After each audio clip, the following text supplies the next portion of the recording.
pourquoi cet appel pour vous? Il est urgent maintenant d'agir?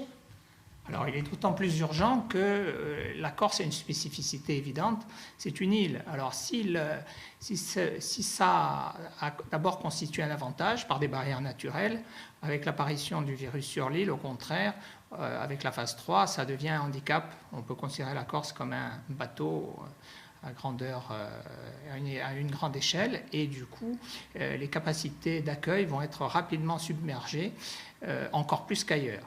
Après, avant de parler des protocoles thérapeutiques, il faut toujours insister sur le fait que le meilleur traitement, ça reste le confinement total de la population, parce que vous avez vu cette courbe exponentielle qui continue à monter.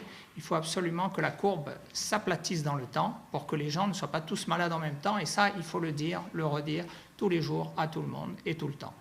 Après, dans cette période, on ne va pas faire de polémique, notamment sur le plan politique, mais il y a eu beaucoup d'erreurs sur la prise en charge de la pandémie. On a loupé la phase 1, je parle au niveau des instances nationales, la phase 1, la phase 2, et dans la phase 3, ne fût-ce qu'en se référant au premier tour des élections, on a vu quand même des manifestations les soirs du premier tour tout à fait ahurissantes, alors que la phase 3 était déjà déclenchée. Dans ce cadre-là, est apparu un premier essai thérapeutique qui semble donner des résultats. Alors vous savez que normalement, avant qu'un produit arrive sur le marché, il y a toute une phase qui est très longue, avec des études contrôlées en double aveugle, etc. Mais là, il y a l'urgence de la situation qui demande d'aller très très vite, et deux, l'utilisation de médicaments qu'on connaît depuis longtemps. Donc on n'a pas à attendre d'éventuels effets secondaires. On sait que ces médicaments ont quelques effets secondaires.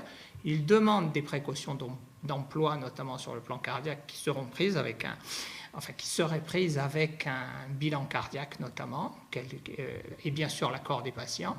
Et ensuite, nous, ce qu'on voudrait, c'est que puisqu'il y a un essai ouvert, que la Corse puisse participer de façon élargie, puisqu'on est une zone forte, on est la région avec la plus forte proportion de patients atteints, et donc pouvoir réaliser des tests de façon beaucoup plus large qu'actuellement.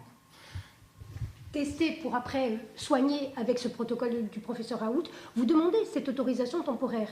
Mais si elle ne vous est pas donnée, est-ce que vous êtes prêt à faire comme justement les équipes du professeur Raoult et dire aux médecins libéraux de la Haute-Corse comme de la Corse du Sud, eh bien allez-y, on se passe l'autorisation temporaire, il faut prescrire ce médicament? Alors, l'ordre c'est pas l'ordre de dire il faut prescrire. Il y a l'autorité, ce qu'on veut, c'est que l'autorité sanitaire, la HAS, l'autorité sanitaire de santé, puisse dégager cette autorisation temporaire d'utilisation.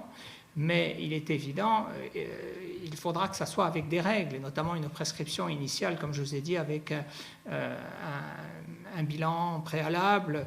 Ce qu'on veut justement éviter, c'est que ça soit fait par tout le monde, dans son coin, dans tous les cabinets, ça sûrement pas.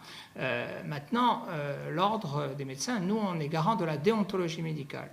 Et le principe de base de la déontologie, chaque médecin qui passe sa thèse prononce un serment, le serment d'Hippocrate, dans lequel on jure de donner aux patients tout ce qui est tout ce qui est la possibilité pour le soigner du mieux possible. Donc, partant de là, vu égard à la déontologie et en s'appuyant sur ce serment d'Hippocrate, nous, on pense qu'il faut absolument pouvoir donner les meilleures chances aux patients. Et ça, c'est un avis général. Moi, je représente la profession, je m'exprime en leur nom. Mais après, il y a un moment où on se dit, mais à titre personnel, qu'est-ce que je ferais ? En réfléchissant, en écoutant tout ce qui se dit, même les avis contraires, moi, je me dis, et il est possible que je l'ai, avec des signes respiratoires, qu'est-ce que je fais ? J'essaierai de trouver un traitement et de me traiter et de traiter mes proches. À ce moment-là, si moi je le décide pour moi, et je le pense sincèrement, je pense qu'il faut qu'il soit accessible à tous et à toutes.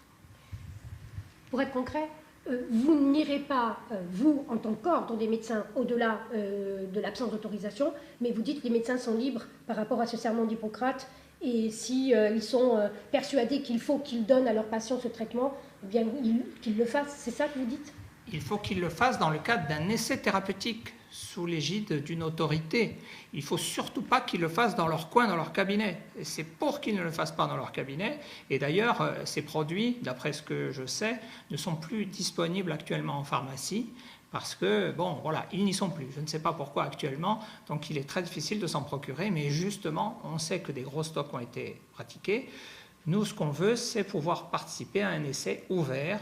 Et voilà, on ne veut pas justement que des praticiens le fassent dans leur coin et que les gens viennent réclamer ça ou aller à la pharmacie réclamer de la nivaquine ou du plaquenil de façon tout à fait individuelle. C'est ça qu'on ne veut pas.